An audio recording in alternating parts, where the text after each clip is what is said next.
మాట నోటి నిండా ఆశపడి కనుక నువ్వు ఎదురు చూసి అయ్యో నేను దేవుడు నాతో ఏమి చెప్పబోతున్నాడు, దేవుని మాటకి ఎదురు చూసిన ప్రతి వ్యక్తి అద్భుతములే ఆశ్చర్యకమైన కార్యం ఆ మానవుడు పొందుతాడు.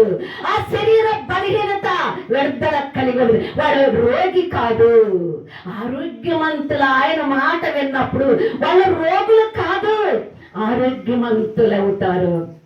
వారు దేవుని మాట ఎదురు చూడబడినప్పుడు ఆ ఇంటికి సాతాను రాడు, ఆ ఇంటికి వ్యాధులు రావు, శోధనలు రావు, ఏది కూడా రాదు. ఎందుకంటే ఆయన మాట నీ నోటి నిండా ఎప్పుడంటే తెల్లవారు వేకువందన 3 గంటలకి నీవు గనక నింపుకుంటే ఎట్లా ఆత్మతోనూ సత్యముతోనూ జీవముతో ఆరాధించినప్పుడు ప్రభు ఏం చేస్తాడంటే ఆయన ఆత్మగానే ఉంచుతాడు, సత్యముగానే నిన్ను నిలుపుతాడు, జీవముగానే నిన్ను చేయబెట్టుకొని నడిపించగలిగిన దేవుడు నీ ఇంటికి రావాలంటే నువ్వు నోటిలో దేవుని మాట లేనప్పుడు, దేవుని పాట లేనప్పుడు, దేవుని వాక్యము లేనప్పుడు, దేవుని ప్రార్థన లేనప్పుడు, నీ నోటికి దేవుని భయము లేనప్పుడు, నీ నోటికి దేవుని అందున విశ్వాసము లేనప్పుడు ఏమీ నీవు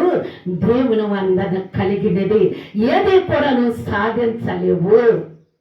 ఏమీ కూడా దేవుని కాడ నువ్వు తెచ్చుకోలేవు. దేవుని బిడ్డ ఎప్పుడు కూడా ఆయన మాట లేకపోతే ఎప్పుడు దీనురాలవే, ఎప్పుడు దరిద్రులవే, ఎప్పుడు దుఃఖమే, ఎప్పుడు సమస్యలే, ఎప్పుడు బాధలే, ఎప్పుడు దెయ్యాలే, ఎప్పుడు మనము ఎక్కడికెళ్ళి ఈ దెయ్యాలని విడిపించుకోవాలని అనుకుంటాం దేవుని బిడ్డలారా.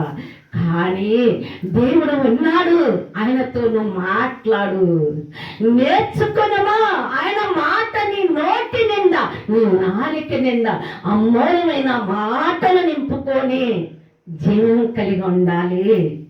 ఆయన మాటే నిన్ను జీవపరిచిద్ది, ఆయన మాట నీకు శక్తినిచ్చిద్ది, ఆయన మాటే. కానీ ఇదిగో నోవా మాట ఎలాగా, నోవా మాట ఎలా ఉన్నది? నోవాకి యేసు ప్రభువు మాట్లాడి ఉన్నాడు, నోవాతో మాట్లాడి ఉన్నాడు. ఇదిగో ఆ గ్రామానికి వెళ్ళి నోవా నేను జల ప్రయాణము, ఆ గ్రామంలో ఎవరు కూడా నా మాట వినేవారు లేరు, అయితే నువ్వు వెళ్ళి ఆ గ్రామం మీదకి జల ప్రయాణమును నేను పంపుతున్నానని వాళ్ళతో నువ్వు మాట్లాడు అన్నప్పుడు నోవా చెప్పుతుంటే వాళ్ళందరూ వెక్కరించారు దేవుని బిడ్డలారా.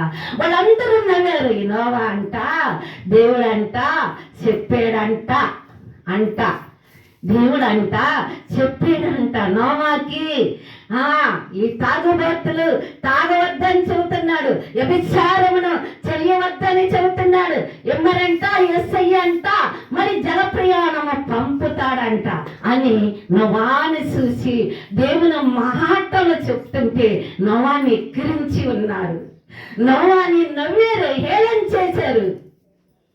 అయితే అప్పటికి ఆయన మాట చెప్పుతున్నాడు, నోవా చెబుతున్నాడు, వీళ్ళు వినట్లా పెడ చెవున పెట్టుకున్నారు.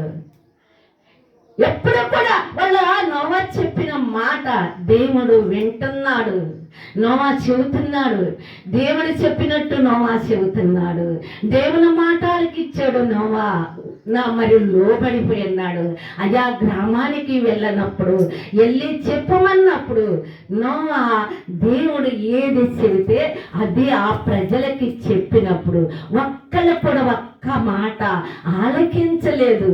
నోవా అన్ని కూడా అబద్ధాలని చెప్పి ఉన్నాడు, నోవాయి అన్ని కూడా అని చెప్పి వ్యర్థమైన వాడని చెప్పి అనుకున్నారు వాళ్ళు. దేవుని బిడ్డ నోవా ఆ గ్రామం నశించటానికి ఇష్టం లేక, ఆ విండ్లు నశించటానికి ఇష్టం లేక ఆ జల ప్రయాణంలో ఆ యొక్క పట్టణము కావచ్చు, ఆ గ్రామంలో ఉన్న ప్రతి ఒక్కరు కావచ్చు దేవుని బిడ్డలారా, ఆ కుటుంబాలు కావచ్చు, నశించే కాలం వచ్చింది కాబట్టి ఎతికి రక్షించటానికి మరి తన కుమారుడు నోవాని ఆ యొక్క కుటుంబాల్లోకి పంపినప్పుడు ఆ ఇళ్ళు ఆ బిడ్డలందరూ కూడా నోవాని చూసి వేళం చేస్తున్నాడు. ఏళంచి నోవాని ఎక్కిరించిన వారిని అందరిని కూడా దేవుడు గుర్తు పెట్టుకొని ఉన్నాడు. దేవుడు వింటున్నాడు. ఆకాశమా ఆలకించు, భూమి చెవియొగ్గన్నాడు. ఆయన చెవు లేదని విస్తారమైన మాటలు మాట్లాడుతున్నావా? విస్తారమైన మాటలు మాట్లాడుతున్నావా? విస్తారమైన మాటలు నాదే, రాజ్యము నాదే అనుకుంటున్నావా? రాజ్యం అనేది కాదు. ఈ రాజ్యం యేసుక్రీస్తు సృష్టిదే, ఆయన సంపాదించుకున్నదే, ఆయనది. దేవుని మీద దగా పడకు. నోవా చెప్పిన మాట వింటే అది నశించదు. ఆ గ్రామానికి జల ప్రయాణం రాదు. అప్పుడు ఈ గర్విష్ఠులు నీ ఎదటే నోవాని పిలిచి, నోవా నువ్వు వాడ కట్టు, నీ కుటుంబం అంతా వాడలోకి వెళ్ళు. దేవుని స్తోత్ర, హల్లెలూయా. నోవా యొక్క బిడ్డలని, భార్యని వాడలోకి పంపి ఉన్నాడు.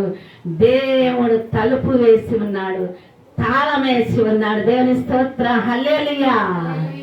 అప్పుడు అయ్యా నోవా, నేను నీ మాటలకి నిన్ను ఎక్కిరించానయ్యా, నిన్ను దూషించానయ్యా, నిన్ను గుర్తుపట్టలేకపోయినవయ్యా, నువ్వు చెప్పిన మాటలు మేము వినలేకపోయినాం.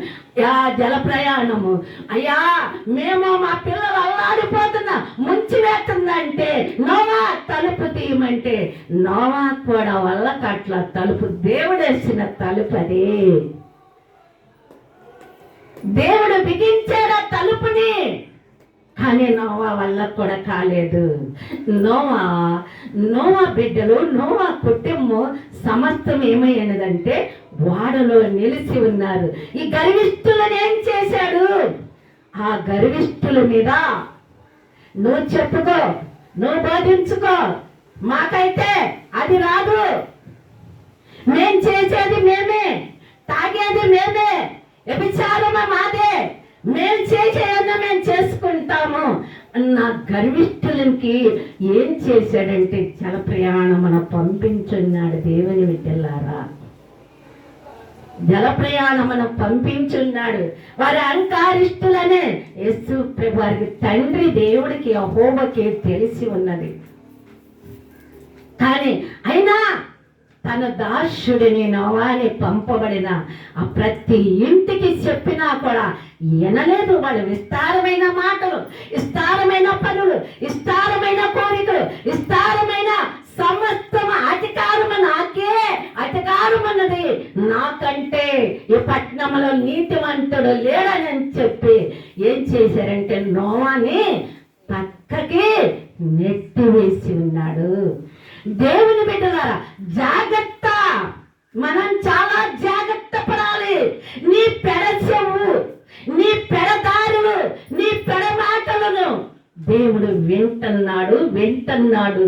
ఆయన చెవుకి మందం లేదు. ఆయన చెవు నువ్వు ఎప్పుడు మాట్లాడేది కూడా ఆయన ఆలకిస్తున్నాడు. ఆలకించట్లేదని నువ్వు అనుకోని, నేను మహా మాటల్లో జ్ఞానవంతుడిని, ఆస్తిపరుడును, బలవంతుడిని, తెలివి కలిగిన వాడిని, బహు గొప్ప కలిగిన వాడిని అని నువ్వు అనుకుంటున్నావా? అయితే నీది తీర్పు లెక్క మార్గంలో ఉన్నది. ఆ తీర్పు దేవుని మార్గంలో ఉన్నది. నీ అద్ద లేదు, ఎక్కడా లేదు. నిన్ను రక్షించేది యేసయ్య మాత్రమే. నోవాని రక్షించింది, నోవా కుటుంబాన్ని రక్షించింది ఆయనకే సాధ్యమై ఉన్నది. దేవుని బిడ్డ, నువ్వు జ్ఞానం ఉంటే నీ జ్ఞానము నీకు ఉపయోగమని నువ్వు అనుకుంటున్నావేమో, కానీ నీ జ్ఞానము నష్టం చేసిద్ది, కష్టపరిచిద్ది. నీ జ్ఞానము, నీ యొక్క విధేయతని, నీ బలము నష్టానికి కలిగి ఉంటది. దేవుని బిడ్డ, ఆ రోజు నోవా చెప్పినది వినక, ఎక్కిరించి, ఎన్నో మాటలు నాకంటే గొప్పవారు లేరని ఆ మాటలలో నీ విస్తారముగా భూమి మీద పారుచుచున్నావు కదా. కానీ ఇక్కడ నోవా మాట ఆలకించిన ఆ యొక్క వారందరూ కూడా మొత్తం మీద జల ప్రయాణమును పంపబడి ఉన్నాడు. నోవా కాడకొచ్చి బతిమలాడినా కూడా, ఏడ్చినా కూడా నోవా పట్ల మరి ఆ దేవుడు మరి నోవా మీదనే కనికరం చూపాడు. కానీ తన కుటుంబం మీదే ఏకూలేసి ఆయన కుటుంబానికిను ప్రతి ఒక్కరికి వాడ కట్టిన ఆ వాడయ్యా ఇదిగో పలాని రోజు పలానా టైంలో ఇలా రాబోతుందని చెప్పితే, కానీ నోవా మాట ఆలకించక ఉన్న వారికి జల ప్రయాణం వచ్చి ముంచి వేసి ఉన్నది. గర్విష్ఠులని అనగదొక్కే దేవుడు ఉన్నాడు.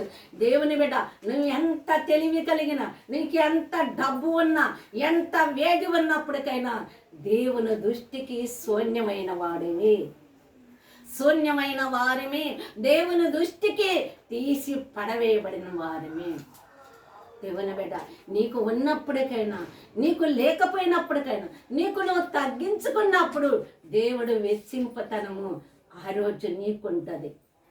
నువ్వు వెచ్చుకున్నావు అనుకో, దేవుడు నిన్ను తగ్గించబడిన సమయముగా ఉంటది. దేవుని స్తోత్రము. హల్లెలూయా, హల్లెలూయా.